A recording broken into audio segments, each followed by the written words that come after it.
नमस्कार, मैं हूं प्रशांत चुरहे। कोरोना का खतरा अब एक बार फिर तेजी से बढ़ता चला जा रहा है और कोरोना के कहर से बचने के लिए मास्क पहनना सबसे ज्यादा जरूरी है। न्यूज 18 ने सभी से अपील भी की है कि आप मास्क जरूर पहने और बाकायदा एक मुहिम भी शुरू की है हमने, #मास्क पहनो इंडिया। न्यूज 18 आप सभी से अपील करता है कि आप मास्क जरूर पहने, क्योंकि कोरोना से इस लड़ाई में इस वक्त ये मास्क ही सबसे बड़ा हथियार है। और एक बड़ी खबर इस वक्त की, देश भर में आज से टीका उत्सव मनाया जा रहा है। प्रधानमंत्री ने 8 अप्रैल से तमाम ऐसे राज्यों के मुख्यमंत्रियों के साथ बैठक की थी और देश भर में टीका उत्सव मनाने की अपील इन मुख्यमंत्रियों से की थी और 11 तारीख से लेकर 14 तारीख तक टीका उत्सव मनाने की अपील की गई और इस दौरान देश में ज्यादा से ज्यादा टीकाकरण पर जोर दिया जाएगा। इसके लिए सभी राज्यों में विशेष अभियान भी चलाया जा रहा है, जहां 45 साल से ज्यादा उम्र के लोगों को टीका लगाया जा रहा है। प्रधानमंत्री की अपील के बाद दिल्ली, लखनऊ, मुंबई, चेन्नई समेत देश भर के अलग अलग इलाकों में आज विशेष टीकाकरण अभियान चलाया जा रहा है। लोगों से अपील की जा रही है कि आप अगर खुद एक योग्य लाभार्थी हैं तो पहुंचे टीकाकरण केंद्रों में और टीका लगाएं। साथ ही साथ खासतौर पर युवाओं से अपील की है कि आप लोगों की मदद करें और लोगों को टीका केंद्रों तक के लेकर आएं। प्रधानमंत्री की इस अपील का क्या असर दिखाई दे रहा है जमीन पर, जानने के लिए हमारे साथ दिल्ली में मौजूद हैं जावेद मंसूरी, हमारे सहयोगी, और मुंबई में आशीष दीक्षित। जावेद, प्रधानमंत्री ने यह अपील की है, इसके बाद किस तरह का असर दिखाई दे रहा है? क्या लोगों में कुछ उत्साह बढ़ा है और इसे अब सीरियसली लेने की कोशिश हो रही है? देखिए, हम बड़ा हिंदुराव इलाके के एक पोली क्लिनिक के भीतर मौजूद हैं। यहाँ की तस्वीरें हम आपको दिखाना चाहें। सुबह जब हम यहाँ पर मौजूद थे तो बड़ी संख्या में लोग पहुँचे थे। अब वो संख्या ज़रूर कुछ कम हुई है। हम एक ऑब्जर्वेशन सेंटर में है जहाँ टीके के बाद लोग इंतज़ार करते हैं कि कोई साइड इफेक्ट तो नहीं आ रहा है। जिन लोगों ने टीका लगवाया उनसे हम बात करते हैं। आप बताइए कि टीका उत्सव की बात पीएम मोदी ने कही है, आप टीका लगवा लिया आपने, अब कैसा अनुभव कर रहे हैं? क्या लगता है, डर दूर होगा?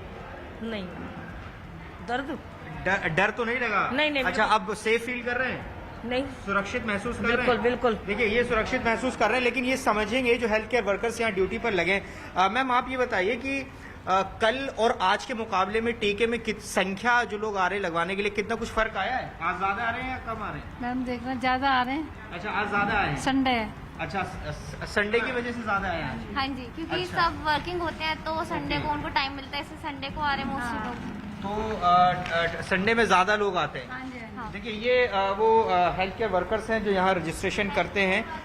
यहाँ पर ये यहाँ पर मौजूद हैं जो कि ड्यूटी को अंजाम दे रहे हैं। कह रहे हैं कि आज संडे भी है और टीका उत्सव का जो ऐलान किया था पीएम मोदी ने, उसका असर भी लगातार दिखाई दे रहा है। फिलहाल यहाँ की अगर मैं आपको तस्वीरें दिखाऊं, सुबह यहाँ जब लोग पहुंचे थे तो काफी भीड़ थी। फिलहाल यहाँ पर अभी संख्या कुछ कम हुई है। तो सुबह यानी फर्स्ट हाफ में हमने देखा था कि लोग यहाँ पर बड़ी संख्या में पहुंचे थे।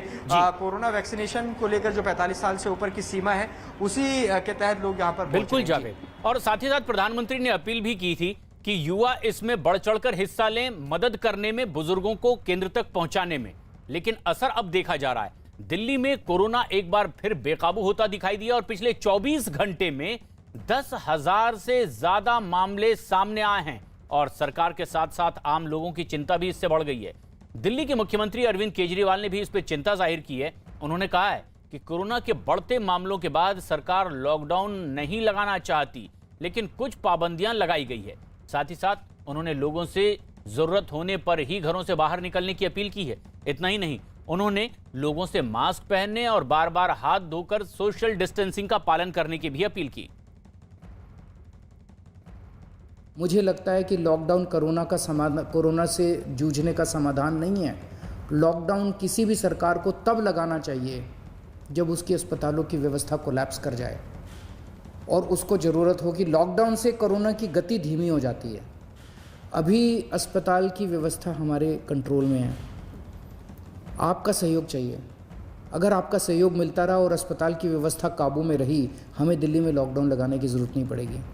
लेकिन अगर अस्पतालों के अंदर बेड्स की कमी होने लगी और अगर अस्पतालों के अंदर बेड्स नहीं मिलने लगे तो कहीं ऐसा ना हो कि दिल्ली में लॉकडाउन लगाना पड़े। हम दिल्ली में लॉकडाउन लगाना नहीं चाहते। नवंबर के महीने में हम एक पीक देख चुके हैं। नवंबर के महीने में जो पीक आई थी वो 8,500 केसेस की थी।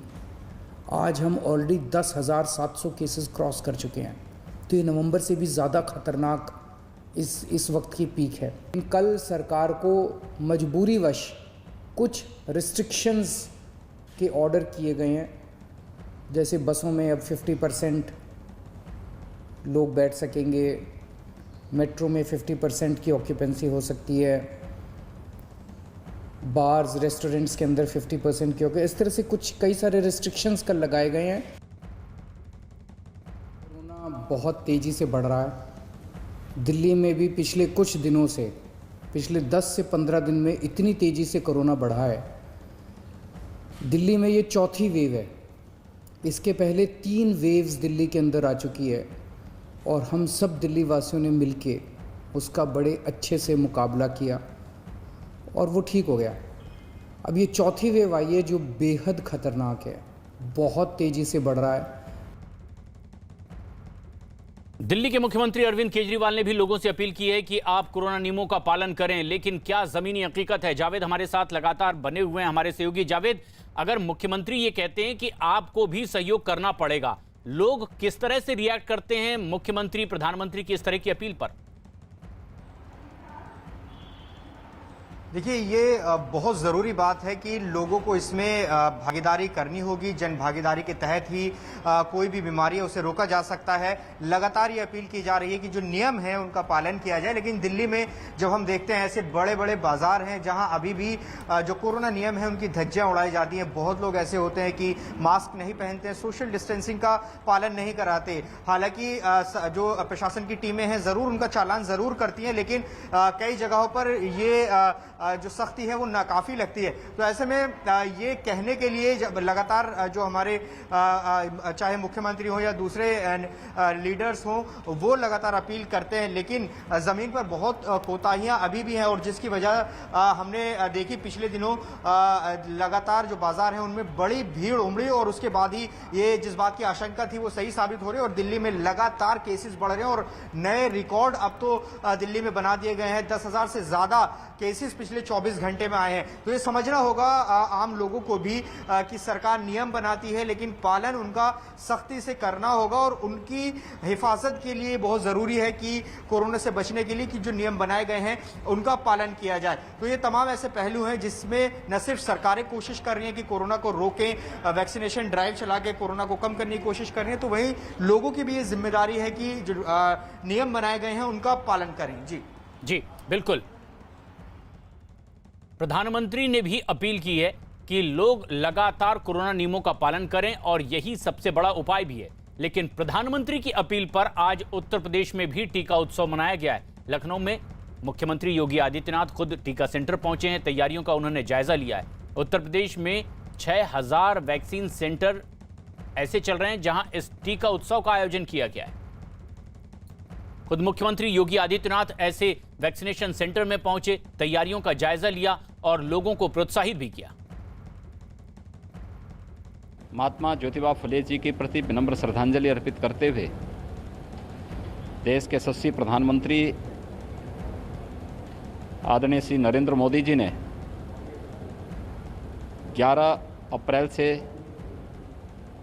इस देश के संविधान के शिल्पी बाबा साहब डॉक्टर भीमराव अंबेडकर जी की जयंती तक 4 दिवसीय टीका उत्सव का आह्वान किया था। उसी क्रम में आज उत्तर प्रदेश के अंदर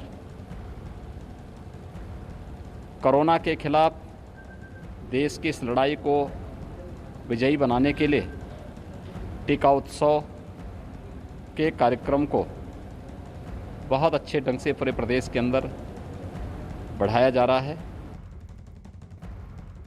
बड़ी खबर इस वक्त आ रही है पश्चिम बंगाल से, जहां बीरभूम में बीजेपी उम्मीदवार पर हमला किया गया है। अनूप साह की कार पर यह हमला किया गया है। दुबराजपुर की यह घटना बताई जा रही है। बीरभूम विधानसभा क्षेत्र में दुबराजपुर पर बीजेपी उम्मीदवार पर हमला किया गया है। उनकी गाड़ी क्षतिग्रस्त हुई है और टीएमसी पर हमले का आरोप लगा है। ये तस्वीरें भी आप देख रहे हैं। आशिका सिंह हमारी सहयोगी फोन लाइन पर मौजूद हैं। आशिका, अनूप साहब पर हमला किया गया है, कौन है हमलावर, क्या अब तक पता चल पाया? देखिए प्रशांत, बीरभूम का ये दुबराजपुर विधानसभा है जहाँ की ये प्रत्याशी हैं भाजपा के, और आज चुनाव प्रचार के लिए निकले थे। आरोप ये है कि टीएमसी के कुछ लोगों ने हमला किया और पत्थरबाजी की, जिसमें गाड़ी का शीशा भी टूट गया है। हालांकि अभी तक इस मामले में कौन जिम्मेदार है ये साफ तो नहीं हो पाया है, लेकिन आरोप टीएमसी पर लग रहा है प्रशांत। बिल्कुल, लेकिन ये एक बार फिर से टीएमसी पर आरोप लगाते हुए बीजेपी नेता और दुबराजपुर में बीजेपी प्रत्याशी अनूप साह की गाड़ी पर हमला किया गया है।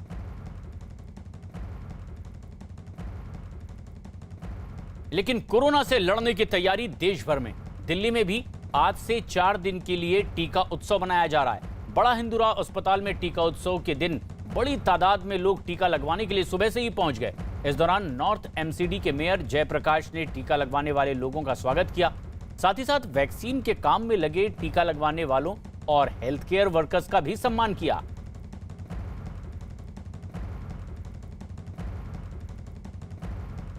देश में दुनिया के मुकाबले सबसे तेजी से वैक्सीनेशन हुआ है और भारत ने एक नया रिकॉर्ड बनाया है।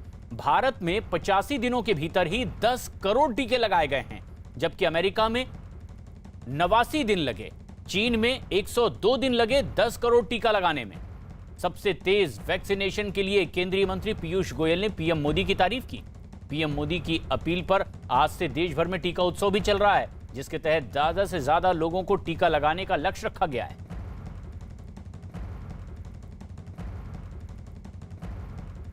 आशीष दीक्षित हमारे सहयोगी मुंबई से सीधे जुड़ रहे हैं। आशीष, प्रधानमंत्री मोदी की इस अपील पर टीका उत्सव में क्या फर्क दिखाई दे रहा है आम टीकाकरण अभियान में और आज के इस टीका उत्सव की शुरुआत में?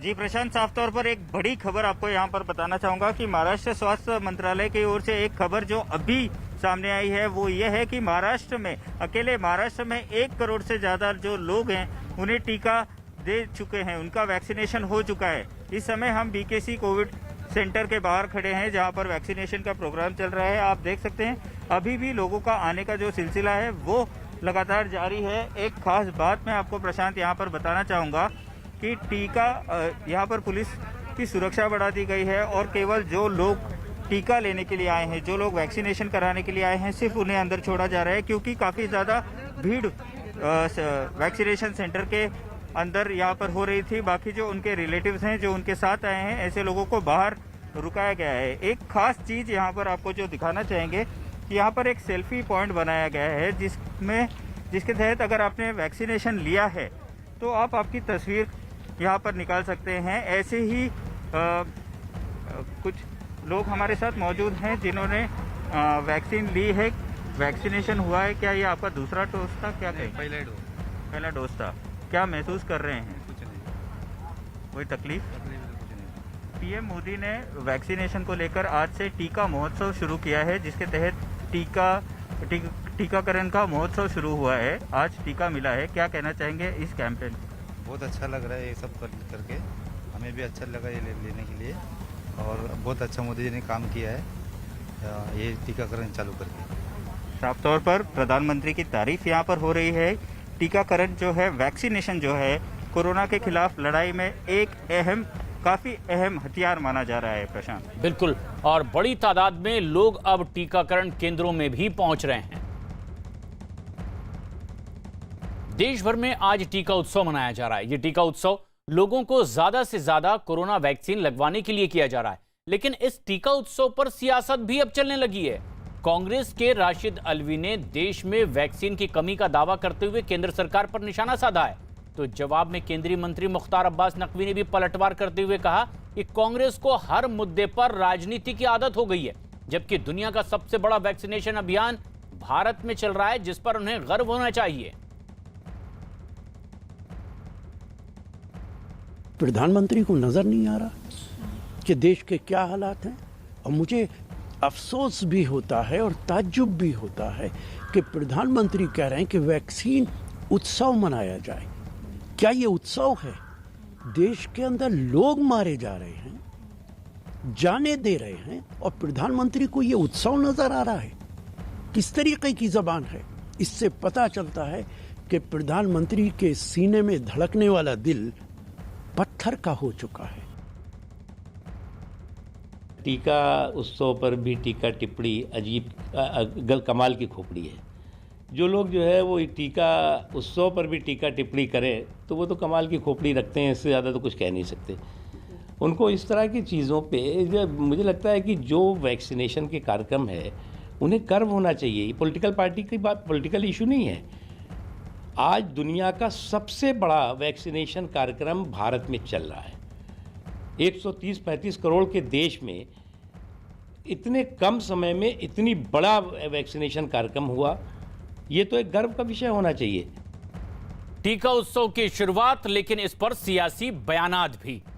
जावेद मंसूरी हमारे सहयोगी दिल्ली में मौजूद हैं। जावेद, अगर ऐसे वैक्सीनेशन सेंटर में आप मौजूद हैं जहां लोग पहुंच रहे हैं, तो वो इस सियासत को कैसे देखते हैं? क्या टीका उत्सव में शामिल होने को लेकर वो उत्साहित हैं, या कांग्रेस जो आरोप लगा रही है उससे वो सहमत हैं? देखिए, ये सवाल बहुत लाजमी है कि जो लोग कोरोना के खतरे को पार करते हुए वैक्सीनेशन सेंटर तक पहुंचते हैं और टीका लगवाकर खुद को सुरक्षित महसूस करते हैं, वो क्या सोचते हैं। हमारे साथ कुछ लोग हैं जो यहाँ टीका सेंटर पर पहुंचे हैं। ये बताइए कि पीएम मोदी ने ऐलान किया है कि टीका उत्सव आज से 4 दिनों तक चलेगा, लेकिन विपक्ष सवाल भी उठा रहा है कि ये उत्सव नहीं है, लोगों की मौतें हो रही हैं। आप लोग क्या सोचते हैं इस बारे में कि क्या इस पर सियासत होनी चाहिए? नहीं, सियासत नहीं होनी चाहिए। अच्छा, सियासत नहीं होनी चाहिए। आप बताइए, आप क्या सोचते हैं कि सवाल आपने सुना ही होगा, क्या इस पर सियासत होनी चाहिए जो टीका उत्सव पीएम मोदी ने कहा है? नहीं, सियासत नहीं होनी चाहिए। अच्छा, क्लियर होना चाहिए। तो आपने टीका लगवा लिया है, बारी का इंतजार कर रहे हैं अपनी? टीका लग गया, मेरे फ्रेंड है वो बैठे हैं, थोड़ा वेट कर रहे हैं। तो आप सुरक्षित महसूस कर पाएंगे? देखिए, आम लोगों को मतलब इसी से है कि वो सुरक्षित महसूस करें, उनको सियासत से कोई मतलब नहीं है, क्योंकि बहुत बुरा दौर लोग देख रहे हैं। अब ये दूसरी वेव चल रही है दिल्ली की, अगर हम बात करें, बड़ी संख्या में केसेस आ रहे हैं और पहली वेव भी हमने देखी। तो ये लोग यहाँ पर पहुंच रहे हैं, उनकी प्रायोरिटी यही है कि वो वैक्सीन लगवाएं और खुद को सुरक्षित करें। जी बिल्कुल, लेकिन ये सभी को समझना होगा कि लापरवाही की वजह से कोरोना के मामले लगातार बढ़ते चले जा रहे हैं। और इसी से जुड़ी ये एक बड़ी खबर इस वक्त की, पिछले 24 घंटे में कोरोना के 1.5 लाख से भी ज्यादा मरीज सामने आए, जो कि अब तक का एक रिकॉर्ड आंकड़ा है।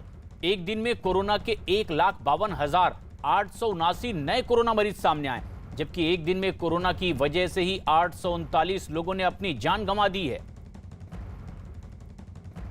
और ये आंकड़ा अब तक के सारे रिकॉर्ड तोड़ता हुआ, और इसीलिए भी एहतियात बरतने की बात बार बार कही जा रही है कि अब इस बार ये जो कोरोना की लहर है ये ज्यादा घातक साबित होती चली जा रही है, और पिछले सारे रिकॉर्ड इसने तोड़ दिए हैं। प्रधानमंत्री नरेंद्र मोदी ने भी अपील की है 4 गुजारिश लोगों से कि आप कोरोना नियमों का पालन करें, और खासतौर पर युवाओं से अपील कि बुजुर्गों की मदद करें उन्हें टीका लगवाने में।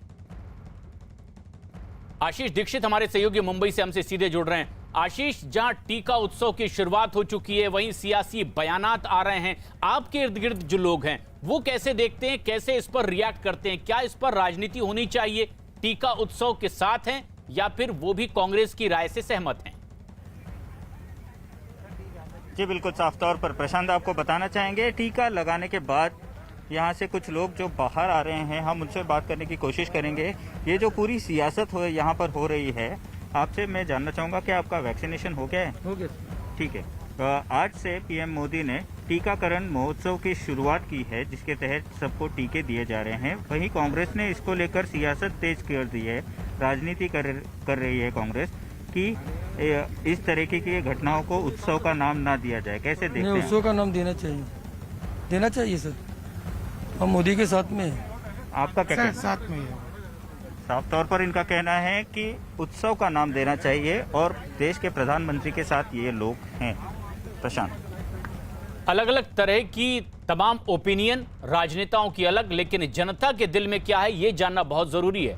दिल्ली में कोरोना के बढ़ते खतरे को कम करने के लिए अब सख्ती और दिल्ली में बढ़ा दी गई है, लेकिन ये सीधी तस्वीरें इस वक्त आप देख रहे हैं। पश्चिम बंगाल में जो सियासी घमासान मचा हुआ है, गृह मंत्री अमित शाह का रोड शो, एक के बाद एक कई रैलियां और रोड शो करते गृह मंत्री अमित शाह, और इसी कड़ी में बीजेपी उम्मीदवारों के लिए वोट की अपील करते नादिया में रोड शो गृह मंत्री अमित शाह का। बीजेपी का झंडा थामे उनके समर्थक बड़ी तादाद में सड़क पर दिखाई दे रहे हैं। नादिया में बीजेपी उम्मीदवार के लिए वोटों की अपील करते गृह मंत्री अमित शाह रोड शो करते हुए। 4 चरण का मतदान हो चुका है और अब 5वें चरण में मतदान अपने पक्ष में करवाने की अपील करते गृह मंत्री अमित शाह। जबकि 3 चरण का ही मतदान खत्म हुआ था, तब गृह मंत्री अमित शाह ने दावा किया था कि 68 सीटें 99 सीटों पर जीतने जा रही है बीजेपी और कुल मिलाकर 200 से ज्यादा सीटें जीतेगी। 5वां चरण बेहद अहम है और जहां जहां 5वें चरण में मतदान होना है वहां अपने प्रत्याशियों के लिए वोट की अपील करते गृह मंत्री अमित शाह। लेकिन सबसे खास बात यह है कि 5वें चरण का चुनाव प्रचार अब पहले की परंपरा के मुताबिक नहीं बल्कि 72 घंटे पहले बंद हो जाएगा। 17 तारीख को है 5वें चरण का चुनाव और ऐसे में अब चुनाव आयोग ने हिंसा की कुछ वारदातों को देखते हुए चुनाव प्रचार को और पहले खत्म करने की हिदायत दी है। और इसी कड़ी में धुआंधार प्रचार करते गृह मंत्री अमित शाह बीजेपी उम्मीदवार के लिए वोटों की अपील करते नादिया में। लेकिन नादिया जिला वो इलाका जहां पर 35% से के आसपास मुस्लिम मतदाता होते हैं, जिन्हें टीएमसी का गढ़ माना गया अब तक के चुनाव परिणामों को अगर गौर से देखें। लेकिन अब बीजेपी का दावा है कि चाहे वो टीएमसी के गढ़ रहे हों, लेकिन अब बीजेपी वहां पर बढ़त बनाने वाली है और उन्हीं में से एक नादिया जिला, जहां पर गृह मंत्री अमित शाह इस वक्त रोड शो करते हुए। टीएमसी का यह गढ़ रहा है और परंपरागत सीटें लगातार टीएमसी के पास आती रही है। लेकिन यहां अब 5वें चरण के मतदान के लिए वोटों की अपील करते गृह मंत्री अमित शाह। खास बात यह भी कि 5वें चरण का चुनाव प्रचार अब परंपरा के मुताबिक 48 घंटे पहले नहीं बल्कि 72 घंटे पहले ही रोक दिया जाएगा। चौथे चरण के चुनाव में जिस तरह की हिंसक घटनाएं सामने आई है, उससे देखते हुए एहतियाती कदम चुनाव आयोग ने उठाए हैं। गृह मंत्री की ये सीधी तस्वीरें आप देख रहे हैं। जोर शोर से बीजेपी के चुनाव प्रचार में गृह मंत्री एक के बाद एक कई रैलियां कर रहे हैं, रोड शो कर रहे हैं। नादिया में इस वक्त हैं। हालांकि ये मुस्लिम बहुल इलाका जो टीएमसी का गढ़ माना जाता है, लेकिन बीजेपी का दावा है कि जहां जहां टीएमसी अब तक अपना गढ़ मानती रही है, अब बीजेपी के पक्ष में आ रहे हैं लोग। और 3 चरण के चुनाव खत्म होने पर ही गृह मंत्री अमित शाह ने दावा किया था कि इन 3 चरणों में ही 68 सीटें बीजेपी जीत लेगी और कुल मिलाकर 200 से ज्यादा सीटें जीतने का दावा। और इसी दावे को सही साबित करने की कोशिश कर रहे हैं अपने इस रोड शो के जरिए, वोट की अपील कर रहे हैं ताकि ज्यादा से ज्यादा सीट जीत सकें। लेकिन मुकाबला ममता बनर्जी की पार्टी टीएमसी से साफ जनता देख पा रही है। पश्चिम बंगाल में 8 चरणों में चुनाव होना है। 4 चरणों में चुनाव अब तक हो चुके हैं और अब कुल मिलाकर 135 सीटों पर चुनाव खत्म हो चुका है। अब पश्चिम बंगाल में बाकी बची हैं 159 सीटें और उस सीटों को लेकर बीजेपी की जोर आजमाइश किस तरह दिखाई दे रही है, इन तस्वीरों को देखकर अंदाजा लगाइए। गृह मंत्री अमित शाह रोड शो करते हुए, दरअसल रोड शो का जरिया इसलिए भी इन्होंने चुना क्योंकि सीधी उन गलियों तक पहुंच होती है जहां मतदाताओं की मौजूदगी, और मौजूदगी हमारे सहयोगी अमित पांडे की भी है। अमित सिंह हमारे सहयोगी इस वक्त हमसे सीधे जुड़ रहे हैं, जो नादिया में इसी रोड शो में मौजूद हैं। अमित, जो तस्वीरें दिखाई दे रही है, बीजेपी की इस इलाके में पैठ बनाने की कोशिश में रोड शो कर रहे हैं गृह मंत्री अमित शाह, क्यों आश्वस्त हैं और उन्हें लगता है कि यहां बेहतर परफॉर्म कर पाएगी बीजेपी? चुनाव में इस तरीके से वोट परसेंटेज इस इलाके में बढ़ा था और इस वजह से बीजेपी अस्वस्थ है और बीजेपी का अनुमान है कि इस नदिया जिले में वो अधिक से अधिक जो सीटें हैं वो यहाँ से निकाल पाएगी। और यहाँ पर तस्वीरों में आप देख सकते हैं ये वो 1 किलोमीटर और ये इस तरीके से आगे नहीं बढ़ पा रहा है। बिल्कुल अमित, हम तस्वीरें भी देख पा रहे हैं कि बड़ा समर्थन कम से कम इस रोड शो में तो फिलहाल मिलता दिखाई दे रहा है। 5वें चरण का मतदान होगा 17 तारीख को और बीजेपी उम्मीदवारों के लिए वोट की अपील करते गृह मंत्री अमित शाह पश्चिम बंगाल के नादिया में। 4 चरणों का चुनाव अब तक हो चुका है पश्चिम बंगाल में। घमासान चरम पर है। 135 सीटों पर मतदान हो चुका है और अब 159 सीटों पर मतदान बाकी है। नादिया के भी विधानसभा क्षेत्र उन्हीं में शामिल हैं।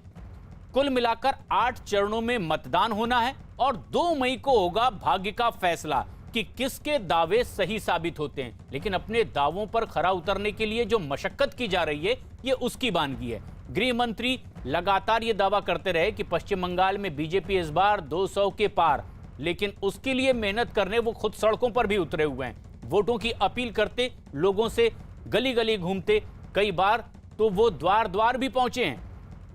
और अब जबकि 5वें चरण का चुनाव नजदीक आता जा रहा है, 17 अप्रैल को 5वें चरण के लिए मतदान होगा, जिसमें अब और ज्यादा पुख्ता व्यवस्था करने के लिए इलेक्शन कमीशन ने एक नया आदेश दिया है कि चुनाव प्रचार अब 48 घंटे पहले नहीं बल्कि 72 घंटे पहले ही रोक दिया जाएगा। क्योंकि चौथे चरण के चुनाव में जिस तरह से हिंसक घटनाएं हुई और हिंसक घटनाएं और ज्यादा ना बढ़ें, उन आशंकाओं को निर्मूल करने के लिए और सख्त कदम उठाए गए हैं और 72 घंटे पहले चुनाव प्रचार रोक देने के आदेश दिए गए। तो उसके बाद और तेजी दिखाई जा रही है चुनाव प्रचार में, क्योंकि 17 तारीख को अगर मतदान है 5वें चरण का, तो इसके लिए चुनाव प्रचार अब 15 को नहीं बल्कि 14 तारीख को ही थम जाएगा। और इसीलिए वक्त बहुत कम बचा हुआ है और जी जान से अपने उम्मीदवारों के लिए वोट की अपील करनी है और नेता इसीलिए सड़कों पर निकले हुए हैं। और नादिया की सड़कों पर इस वक्त गृह मंत्री अमित शाह। सबसे खास बात यह है कि 3 चरणों के चुनाव खत्म हो जाने के बाद ही गृह मंत्री अमित शाह ने दावा किया था कि 68 सीटें 3 चरणों के चुनाव में ही बीजेपी जीतने जा रही है और दावा यह कि कुल मिलाकर 200 से ज्यादा सीटें जीतेगी। लेकिन नादिया का यह वो इलाका है जो परंपरागत तौर पर टीएमसी का गढ़ माना जाता रहा है। 35% से भी ज्यादा मुस्लिम मतदाता इस इलाके में हैं, लेकिन बीजेपी बहुत आशान्वित है। उनका कहना है कि इस बार पश्चिम बंगाल की जनता बीजेपी के साथ है। दूसरी तस्वीर जलपाईगुड़ी की है। ममता बनर्जी जहां रैली कर रही हैं अपने उसी चिर परिचित अंदाज में, जिस अंदाज में उन्हें पश्चिम बंगाल के इस विधानसभा चुनाव में शुरुआत से देखा गया है। व्हील चेयर पर बैठी हुई हैं क्योंकि पैर उनका चोटिल है। उनके पैर चोटिल होने पर भी सियासत गरमाई थी। नंदीग्राम से उन्होंने इस बार चुनाव लड़ा, भवानीपुर सीट छोड़ करके, लेकिन उनके विधानसभा प्रत्याशी बनने पर और विधायक बनने पर क्या फैसला जनता ने सुनाया है? उनके भाग्य का यह फैसला ईवीएम में कैद हो चुका है। नंदीग्राम में सभाएं, चुनाव खत्म हो चुके हैं, लेकिन अब टीएमसी उम्मीदवारों के लिए प्रचार करती जलपाईगुड़ी में इस वक्त ममता बनर्जी। लेकिन दूसरी तरफ नादिया में अमित शाह रोड शो कर रहे हैं अपने दावे को खरा साबित करने के लिए, सही साबित करने के लिए। नादिया में इस वक्त भले ही ये वो इलाका है जो टीएमसी का परंपरागत गढ़ रहा है, लेकिन ये झूमते गाते नाचते बीजेपी के समर्थक उम्मीदवार सड़क के दोनों तरफ पार्टी का झंडा थामे। गली गली पहुंचना बीजेपी नेताओं की कोशिश इसीलिए भी ताकि लोगों से सीधा संपर्क हो सके। ये वो नादिया का इलाका है जहां 11 सीटें टीएमसी ने जीती थी। पिछले विधानसभा चुनाव में बीजेपी को सिर्फ 1 सीट मिल पाई थी। टीएमसी का यह गढ़ कहा जाता है, लेकिन बीजेपी इस बार उम्मीद लगाए बैठी है कि इस इलाके में भी जनता बीजेपी के ही पक्ष में जाएगी। 4 चरणों का मतदान हो चुका है, 4 चरणों का मतदान बाकी है। कुल मिलाकर 8 चरणों में विधानसभा चुनाव। रास्ते में कहीं कहीं मतदाताओं पर फूल बरसाते गृह मंत्री अमित शाह इस उम्मीद में फूल बरसा रहे हैं कि जनता उन पर वोटों की बरसात करेगी। हालांकि नतीजा तो 2 मई को आएगा, लेकिन इसी उम्मीद में मुस्कुराते हुए, हाथ हिलाते हुए, लोगों से अपील करते हुए कि बीजेपी को वो वोट इस बार क्यों करें। तमाम राजनीतिक दल के नेता अपनी अपनी ताकत झोंके हुए हैं, क्योंकि अब पश्चिम बंगाल का ये सियासी संग्राम अपनी चरम की ओर बढ़ता हुआ। आधी लड़ाई इस विधानसभा चुनाव की लगभग हो चुकी है। आधी लड़ाई को अपने पक्ष में करने के लिए हर कोई पूरे दमखम से मैदान में उतरा है और बीजेपी के एक ऐसे ही योद्धा स्टार प्रचारक गृह मंत्री अमित शाह, जिनसे बीजेपी उम्मीदवारों को बड़ी उम्मीद होती है, क्योंकि गृह मंत्री अमित शाह का कैंपेन बेहद एग्रेसिवली होता है। आक्रामक तरीके से वो अपनी बात रखते हैं, विरोधियों पर हमलावर होते हैं। लेकिन आज यहां मुस्कुराती हुई अपनी मुद्रा में हाथ हिलाते हुए रोड शो करते नजर आ रहे हैं। पश्चिम बंगाल के नंदीग्राम की यह तस्वीर, दूसरी तस्वीर जलपाईगुड़ी की। ममता बनर्जी अपने दावों के साथ जनता के बीच उसी व्हीलचेयर पर पहुंची हैं जिस व्हीलचेयर पर बैठकर वो अपनी पहली रैली इस चुनाव की करती नजर आई थी। नंदीग्राम में उनका पैर चोटिल हुआ था, आरोप उन्होंने लगा दिया था कि उन पर हमला हुआ है। इलेक्शन कमीशन ने इसकी पूरी जांच पड़ताल की, ममता बनर्जी के आरोपों को खारिज कर दिया। बावजूद इसके ममता बनर्जी उसी व्हीलचेयर पर चोटिल पैर के साथ टीएमसी के लिए प्रचार करती हुई इस वक्त जलपाईगुड़ी में।